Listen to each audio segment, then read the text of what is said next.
a phrase that has marked many days. Often, her swift departures prompt me to manage the household and indulge in some snack plans, like today's shopping and cooking curry occasionally falls due to her sudden preoccupations. Such broken assurances were common during my upbringing, and though initially disheartening, I learned not to anchor my expectations to her promises. Dad, in contrast, made commitments rooted in reliability rather than uncertainty. As time passed, my attachment to my father deepened.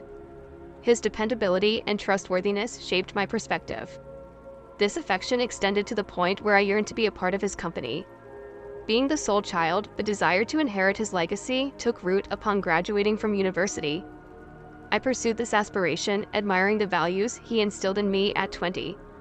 My father initiated our outings for drinks, which proved enlightening for me. Meanwhile, my mother's involvement remained surface level. Her interventions solely pertained to my college years ago. A pivotal moment was when I expressed my intention to join my father's business post-graduation. Despite my diligent preparation, her perspective mirrored traditional norms advocating for women to rely on capable husbands. This emblematic exchange showcased her limitations, preventing further conversation. This encounter reaffirmed my resolve to be an independent woman, distinct from my mother's trajectory throughout my college journey. I strived to foster self-sufficiency. After graduating, I realized my ambition of working at my father's firm. Although unable to sway my mother's views, she ultimately conceded her parting words, accepting my chosen path, and implied that I would bear many consequences. Thus, as I embarked on my professional journey under my father's tutelage, our bond deepened while the divide between my mother and me widened. In retrospect, her discomfort with my choices became apparent. My father's meticulous training wasn't without reason. He was battling an illness. After about 6 months, he dedicated his time to introducing me to numerous individuals and educating me about the intricacies of the job. However, during this period, my father collapsed at our workplace. Swiftly, an ambulance transported him to the hospital. For the subsequent 5 years, his life became a struggle against his ailment. Amy, how is the company performing? Can it function smoothly in your father's absence? My mother inquired, and though it's an arduous phase, everyone is rallying behind me. I have been entrusted with everything I require, and I'm confident we'll succeed. I responded, hoping that Dad's trust would sustain us, still considering the company's legacy. I hope that a woman at the helm as the second generation won't lead it to ruin. My mother warned that my determination was unwavering. I'm prepared for that responsibility. Your concerns seem more about others' opinions than the company's well-being. These disagreements with my mother were recurrent after my father's collapse. Despite his weakening state, he continued to visit the company during his better days. His final visit bore a solemn message. This company and its employees are my cherished treasures. However, I must release my hold on them. Amy, over these years, I've observed your efforts. I believe I can entrust this to you. Can you protect this place and all those here for me? Though uncertain if I could emulate his capabilities, I vowed to grow closer to the man I had always admired. Rest assured, Dad, I'll start to be more like you.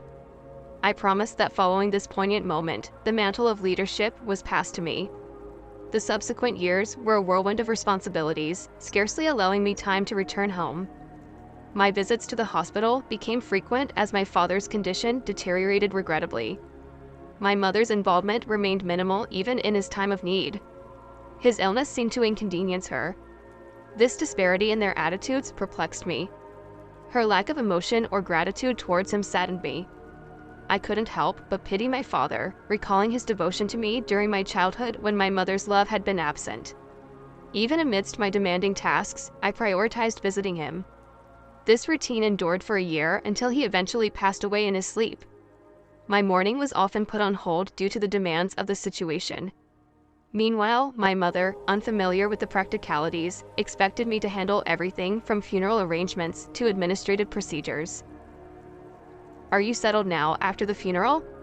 My mother asked the day after the ceremony. Do you request that you vacate this house with an inheritance of 200 million yen? I have no use for you anymore. She declared that my response was anticipated. Dialogue with her seemed futile. Could she really find contentment in a life of leisure supported solely by money? I couldn't help but ponder her lack of empathy for my father, the man who had sacrificed so much. With numerous questions swirling in my mind, I resolved to depart the next day. A call to a service helped me liquidate all possessions associated with me remarkably. Swiftly organizing my departure, my mother was taken aback, but I harbored a secret from her, a secret that explained her erroneous claim of inheriting 200 million yen. All financial matters had been entrusted to me by my father, and rightfully I was the sole inheritor. Not a single yen remained for my mother. This stipulation was firmly made when my father was in good health. He acknowledged her lack of financial acumen and entrusted me with her monthly expenses. When faced with a significant sum, my father predicted her proclivity for reckless spending to handle potential disputes. He gave me an SD card containing a video message addressed to her, though I never intended to show it. Recent events suggested the day might come after my departure. My mother's prompt contact surprised me. She implored me to return home immediately. Skeptical of her intentions, I headed back with the SD card in hand. As I arrived, she immediately accused me of absconding with my father's inheritance. I handed her the SD card in a quiet response to her accusations. Upon viewing the video, her attitude shifted from accusation to curiosity. I demonstrated its contents on my laptop. My father was in better times, leaving the room. I pondered how my mother would respond back in the room. I found her in tears, a sight I had never witnessed before. Witnessing her cry over a video of my late father was inexplicable. His words seemed to have reached her. Beyond the veil of his passing, a lingering curiosity about the video's content dawned on me. Yet I refrained from watching it myself. "Mom, are you all right?" I inquired, concerned for her well-being. She managed to respond by assuring me that she would adhere to my father's instructions and entrust everything to me. From that point on, for the day she requested that I return home, "Call me again when you've cooled down." She requested that I interpret her wish as an effort to shield her vulnerability from my gaze. Consequently, I promptly departed for home that day. I wondered about the silence that ensued. Almost a month elapsed without any communication from my mother. Concerned, I decided to visit their house during my lunch break, but she wasn't home that day. I returned in the evening to find the lights on, which alleviated my worries. "Sorry for dropping in unexpectedly. I came earlier, but you weren't here, and I got worried." I explained upon seeing my mother, and she responded, "I apologize. I was out for my part-time job during the day, and this revelation baffled me. My perception of my mother was that of someone who would never work. How had things come to this point? Did you watch the video? It was a video letter meant for you." I inquired, and her response was to hand me the SD card back at the office. I settled at my father's desk and played the video as my father's words unfolded. His manner of speaking felt odd, then he uttered something shocking. "You've cared for Amy even though she isn't your child, and I'm grateful for your years of support, but in doing so, you've set aside your own dreams and reached this age without establishing your financial independence." The revelation left me speechless. I couldn't help but exclaim, "I'm not my mother's child." Suddenly, pieces of the puzzle fell into place. The pieces began to align, making sense of events that had previously baffled me. My father went on to explain how my mother had been supporting her life without making our marriage official. He had provided for her financially, hindering her from pursuing her own aspirations. "Once I'm gone, you'll face difficulties. I've unintentionally taken your life away." The fluency with which my father revealed these truths was astonishing. Much of what he disclosed was entirely new to me. He delved into the past and shared his hopes for our future. The video's impact kept me awake throughout the night, grappling with its implications. The following day, I returned to my mother, "Mom, I watched my dad's video yesterday. I know everything now, and I admitted it." She responded with a blunt honesty. "I raised you because I was asked to," and all her words prompted me to question further what happened to my biological mother, and that's when my mother finally revealed the truth. My mother used to work at a diner, and my father would occasionally visit to eat. Back then, my mother was vibrant and diligent, nurturing a dream of owning her own diner. However, upon becoming my mother, she relinquished that aspiration. Encouraged by my father's reminder of her dream, she decided to rekindle it.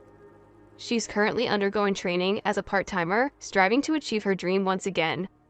I should have done this earlier. Working is fun and suits me. My mother admitted her previous decision to give up working was influenced by her challenges with child rearing.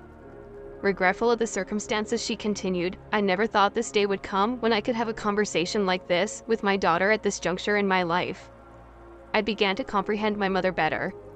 Subsequent conversations paved the way for us to decide to use the money left behind by my father to support the opening of her own diner as she embarked on this venture. I witnessed a newfound humility in her demeanor, a trait she never exhibited before. She hesitated when discussing financial matters, a change from the past, while maintaining my regular job. I also lent a hand in preparing for her diner's opening. This led to an increased frequency of interactions with my mother. She insisted on managing her living expenses independently, not relying on my father's inheritance. "Promise me you'll let me know if you're struggling. Dad trusted me to take care of you." I emphasized that I'll manage fine on my own. "It's not that expensive." This mutual support and collaboration marked a turning point as we gradually evolved into a genuine family. With the passage of the years, we had truly become a family. She might not be my birth mother, but the timing seemed right for me to acknowledge her. "As such, your diner is opening tomorrow. Fulfill your dream." I encouraged her. Observing her hard work and determination, I was reminded of my own dreams from my younger days. I recognized that our progress was a tribute to both her and my late father. In the wake of his passing, the truth was revealed. I embraced this reality and resolved to move forward with my mother as my sole family member. Observing her concern for my dietary habits due to my lack of cooking skills, I contemplated returning to our hometown to live with her again. It was evident that my father's absence had brought us closer. With his home company and inheritance all that he left behind, I was determined to safeguard them. We visited the graves of my father, my biological mother, and my mother's older sister. These visits became a way to share updates on our daily lives. After undergoing the adoption process, I finally became officially registered as my mother's daughter. Despite not being biologically related, our bond had transcended blood ties, solidifying our status as a genuine family.